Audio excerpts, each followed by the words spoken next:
Hi everyone, and welcome to our Project Rise podcast, where we will be talking about the stigma and our experiences surrounding our bodily autonomy as women. We will be breaking down how life is as women and our experiences having to deal with sexism and biased gender expectations since young.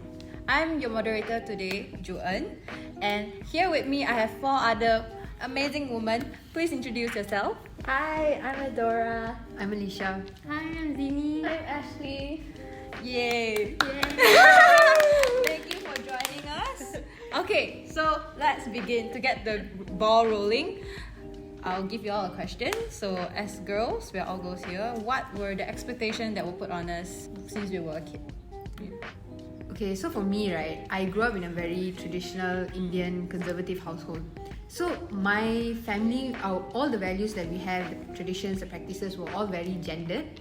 And ever since I was a kid, I have always been taught that no matter how smart I am, no matter how talented I am, my value ultimately lies in how palatable I am to people and how much I can serve other people.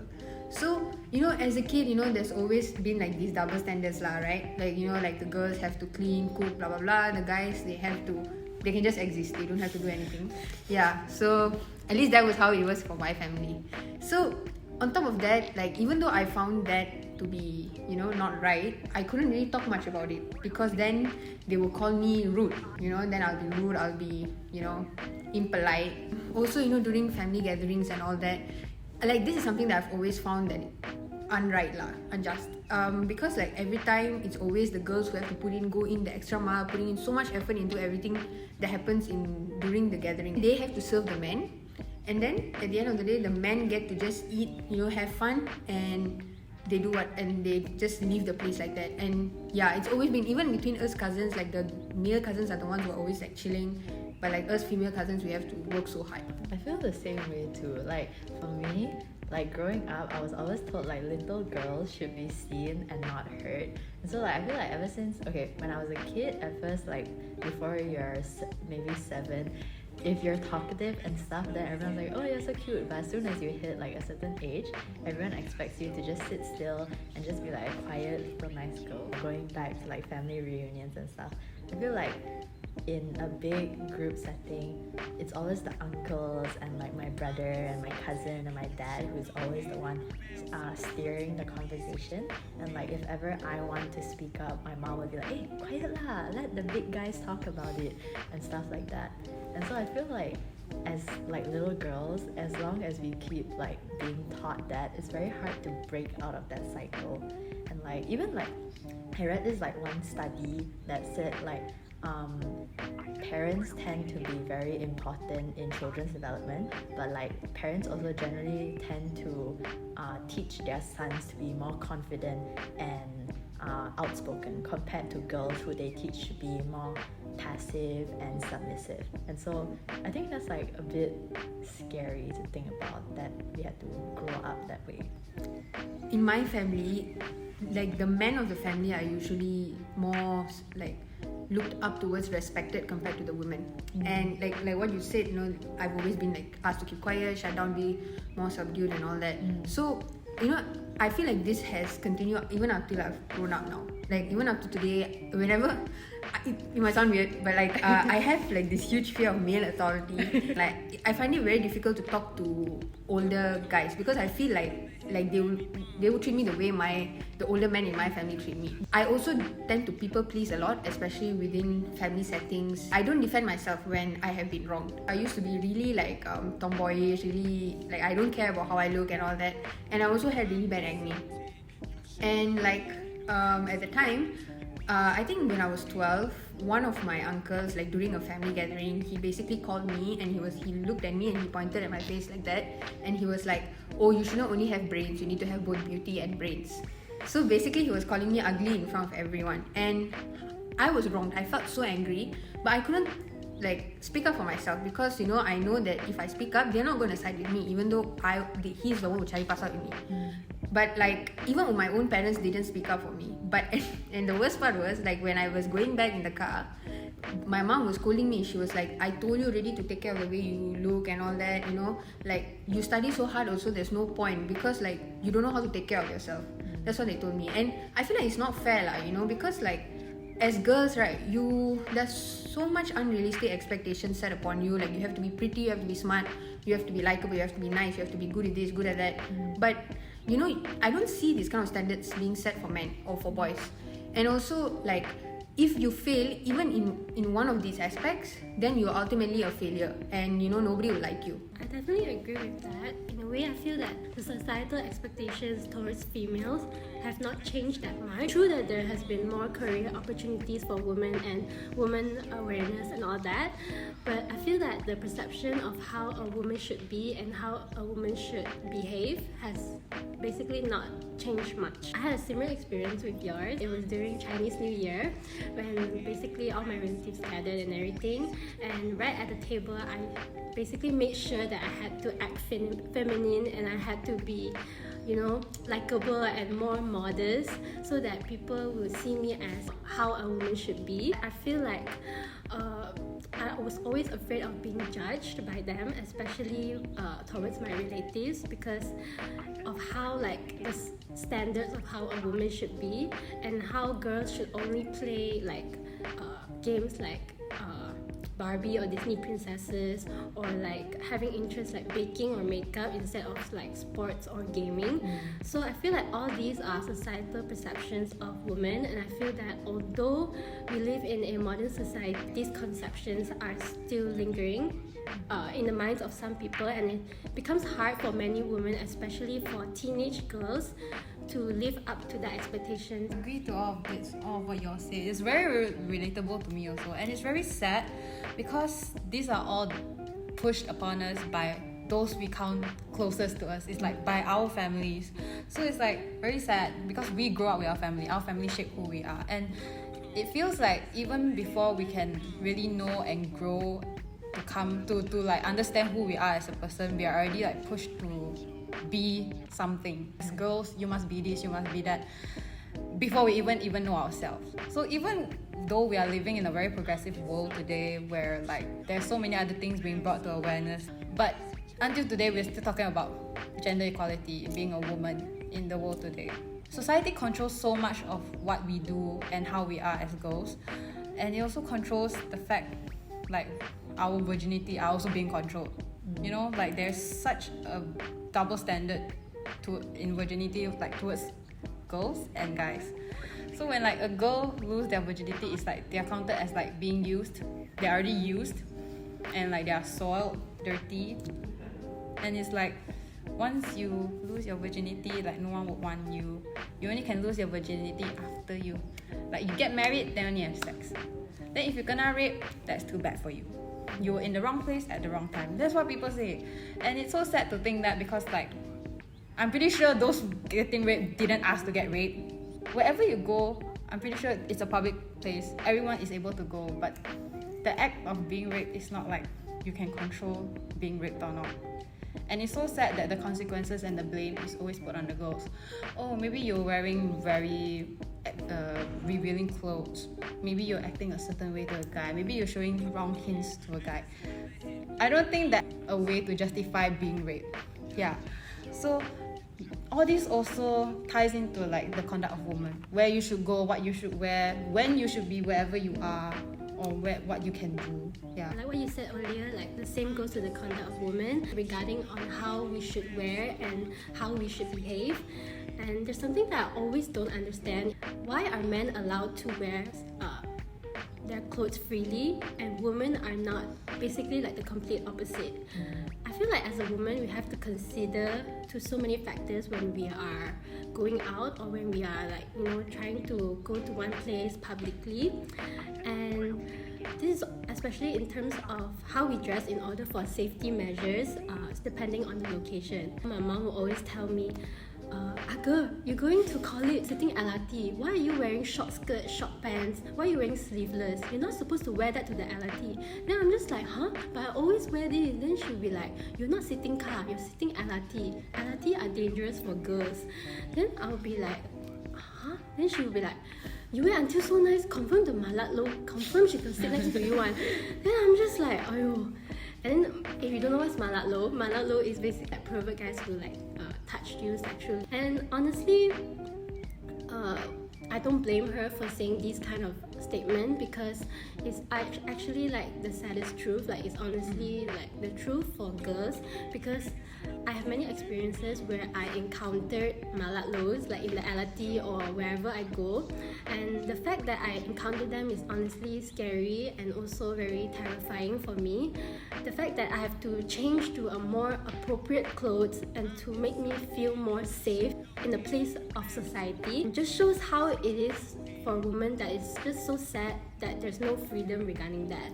And the worst part is not just the malat lows, but other men that could sexually harass us if we ever wear something that is considered as sexy or too revealing.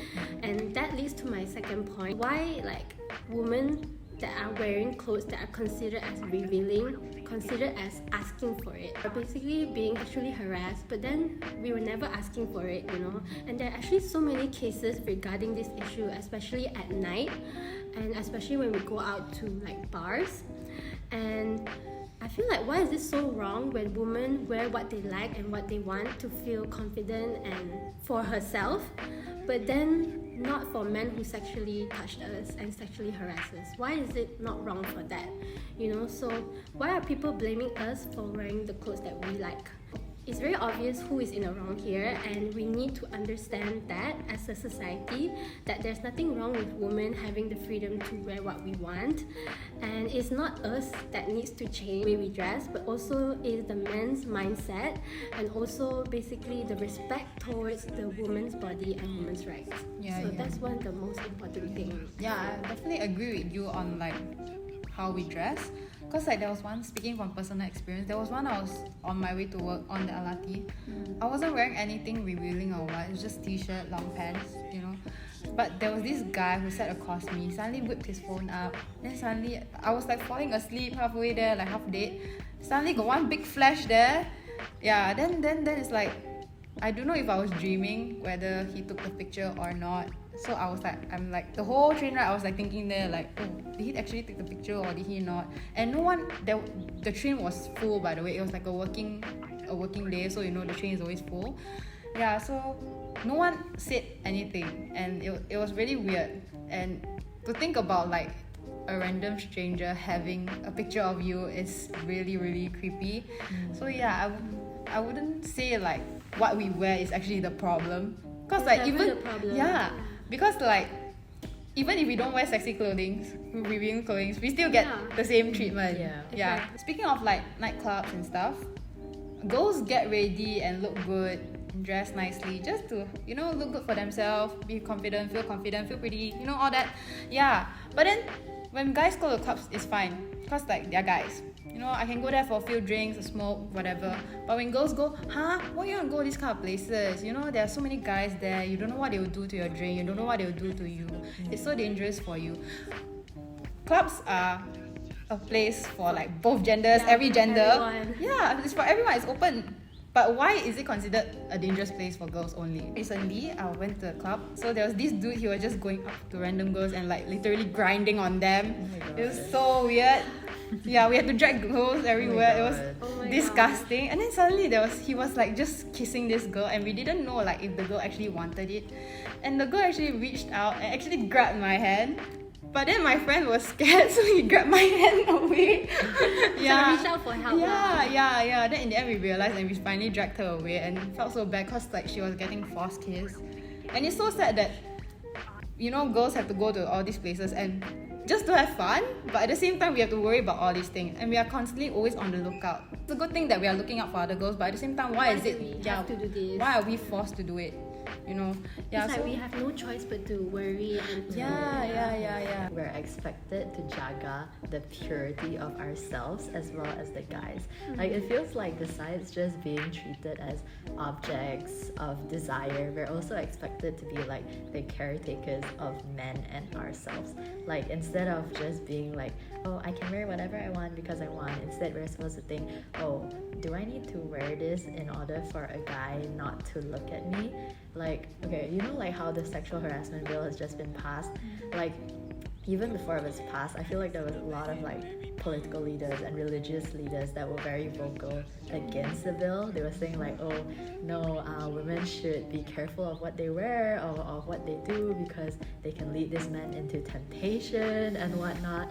And I feel like that is just something that is so messed up, you know? No, I think I definitely relate on like wearing what you want because I tend to wear quite revealing clothing. But then that's also like the fact that I don't care anymore like about what other There's people nothing say. with that. Yeah, but like my mom is still very cautious. Like even if I go to like family gatherings and stuff, and then she's like, no, you shouldn't wear that because your uncles are gonna be there. And I'm like, that is not a valid reason for me not to wear what I want to wear. Yeah, so it is quite scary. Like even though I'm wearing what I want to wear, sometimes like on the LRT, you just know that there is someone looking at you, and as much as you try not to like make eye contact with that person who's staring at you, it's very, very uncomfortable and you feel really scared. It's like especially super like obvious. especially when like walking to college, like on that main road, and there'll be like trucks passing by and they just start honking, you know, and it really does make me feel really uncomfortable. And and you kind of see like these TikTok videos going around how like girls have to help other girls on the street, like girls they don't even know, because the guy is harassing them. And yeah, it's quite scary. And like the comments under videos like that is like the guy isn't doing anything wrong, he's just, you know, talking a girl up, like, but that's not how you should do it at all. Hearing all of your input, it's really sad. We are expected to carry like that pressure and that burden of like taking care of ourselves, jagaing ourselves, and not just ourselves, as like you said, guys as well. So like we are so controlled in terms of whatever we do, where we go, how we dress, all of it. So do you think like when girls reach adulthood, like maybe our age, do you think we are able to experience some sort of freedom, or do you think it kind of spills into our current relation and maybe all the way up to marriage? I think it does. I mean, there's so many people in Malaysia, there's so many families that I know whose moms, you know, they go through this. My own family as well. My aunts, they don't have a very good education. They stopped at SPM, and so they had to marry young and they had to marry someone with a good job. So I think this also gives like the ego boost towards my uncles, where they're like, oh, okay, so a woman's place is in the kitchen. And one of my aunts actually does everything for her husband and her son. So it's like she puts food on a plate and literally serves them, even though they are just sitting there at the dining table. So it's really scary lah when I see it. Like when I was younger, I thought I was like, oh, okay, that's so sweet. But now when I look at it, I'm terrified for them. And like now my mom being like a single mom, like she's like cut off all ties with my dad. I think like it's a good thing for her, because I think my dad was definitely tying her down. My mom is so much more capable of that, like, and it's, you know, I'm so happy to see her that she's managed to break the chains and kind of gives us hope. I think that we also can do that. And I think like one thing that my mom told me is to never show how vulnerable you are towards your partner. Like don't go to like the lowest point, like start crying in front of them, like when they hurt you and stuff. It makes it seem like they have power over you.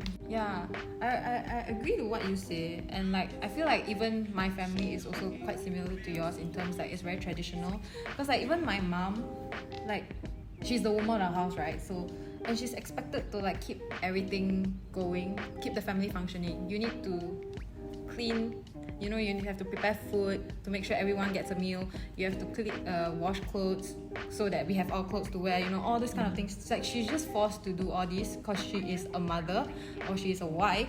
And like it's so sad lah, like they are all like forced to do this kind of thing and like really like commit to the role of being a mother, and like suddenly just throwing out their life. Like once you get married, that's all you do.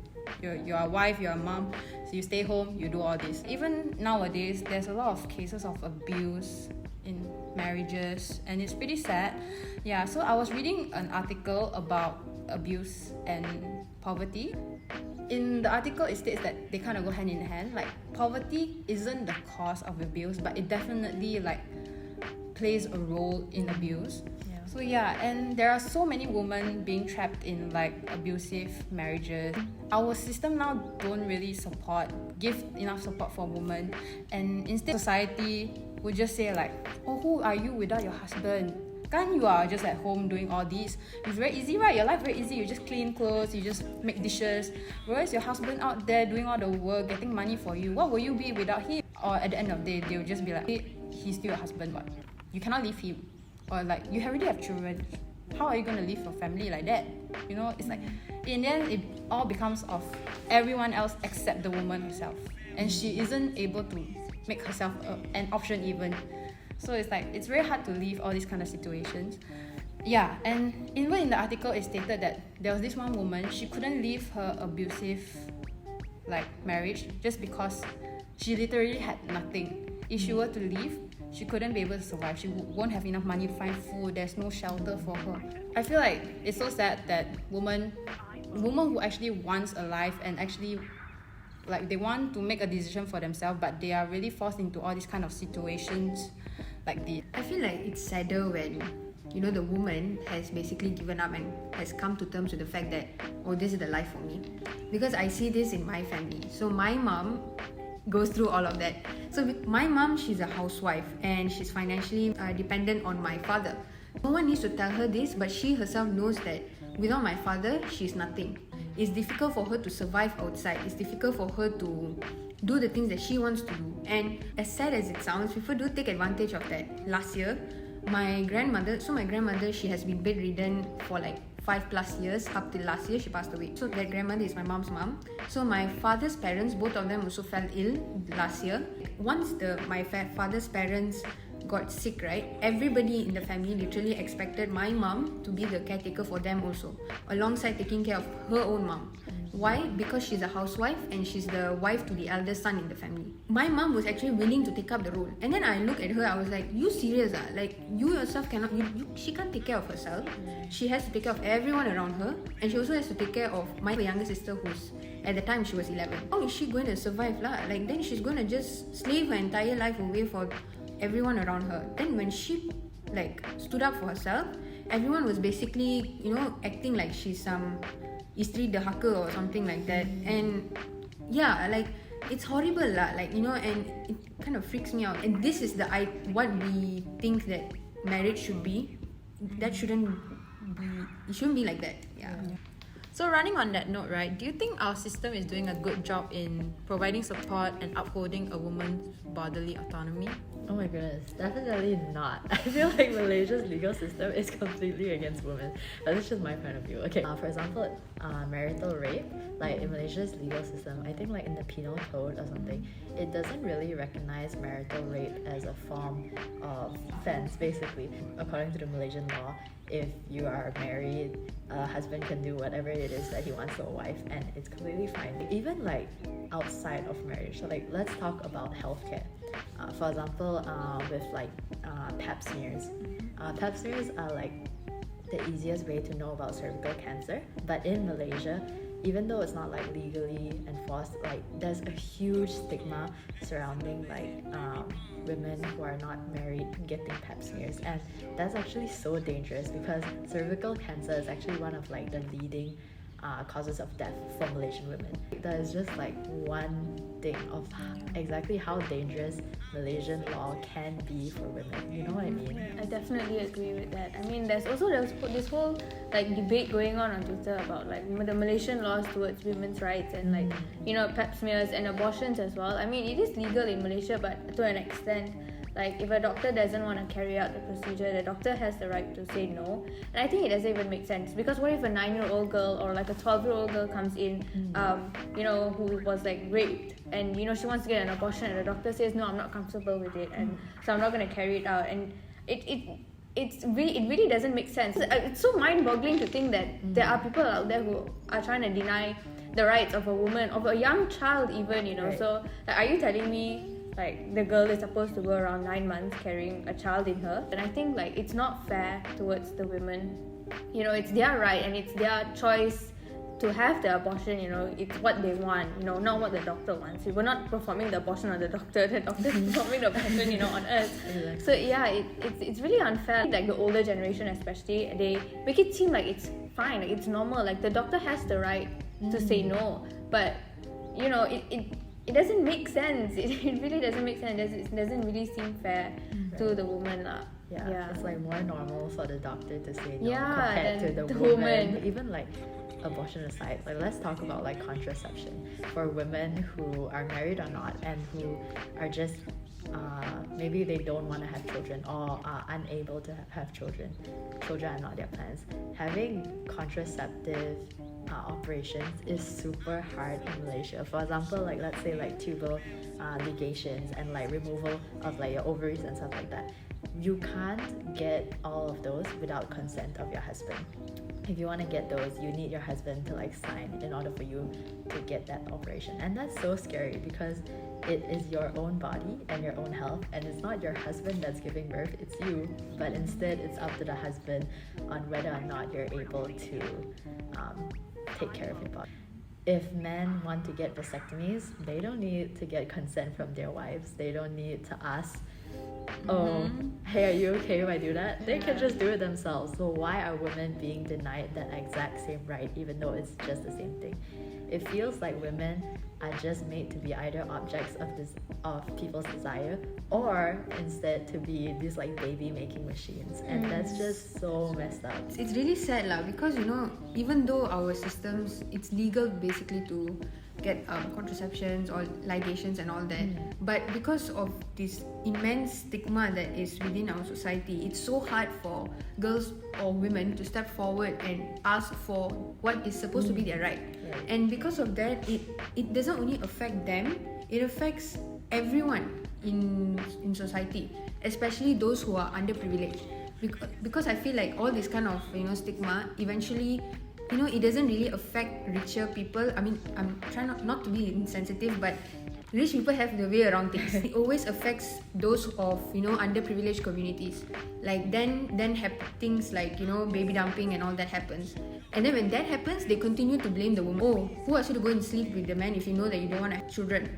But then they will never blame the man for sleeping with a girl. It's really infuriating that we continue to act like this and continue to blame women for everything that happens to them. Now we know they have like so many of these problems. Do you think there is like any way to like ideally like try to improve our current situations?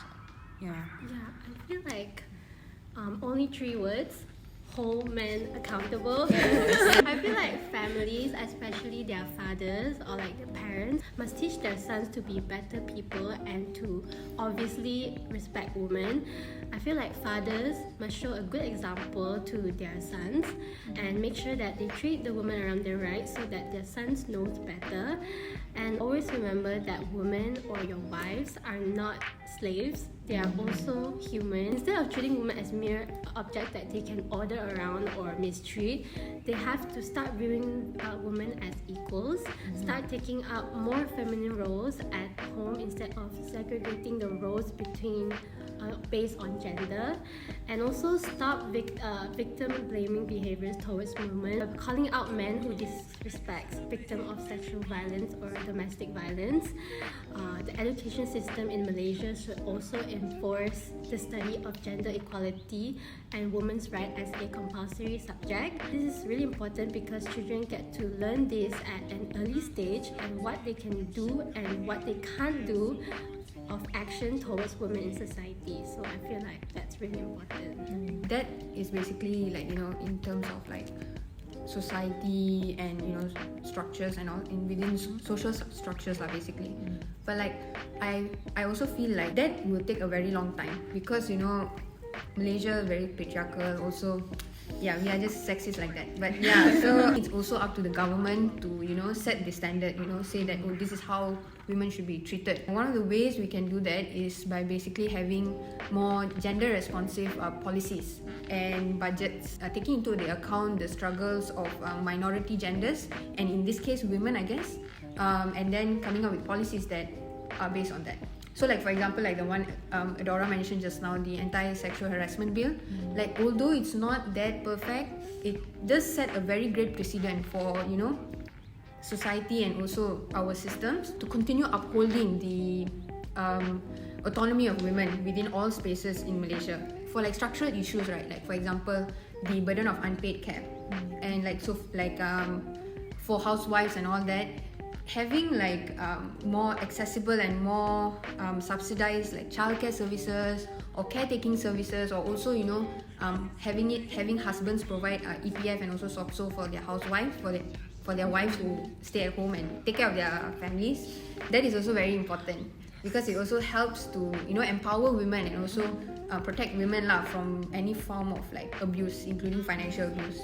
Also, we need more women in politics and policy making. As sad as it sounds, we cannot continue to expect men to fight and advocate for our rights because we are not seeing that now. So Malaysia, as of today, I think if I'm not mistaken, we only have like 16% of women in government, and we have actually signed a pledge to have 30% of women in government. But until we signed the pledge, I think more than 10 years. But until now, until now, nothing has been done to do it, to like really meet the 30% standard. This 30%, that one also we cannot do. It is important to have proper representation because we make up almost half of the society. So that should also reflect in Parliament. That was all for our session. I want to thank all of you all for your inputs. It was a very insightful session, and I hope that through our discussion, the audience get to understand the lack of bodily autonomy for our women and how we suffer because of it. And I hope there will be a change in our society and that we women no longer have to face all this kind of issue anymore. So yeah, thank you for watching. Bye bye.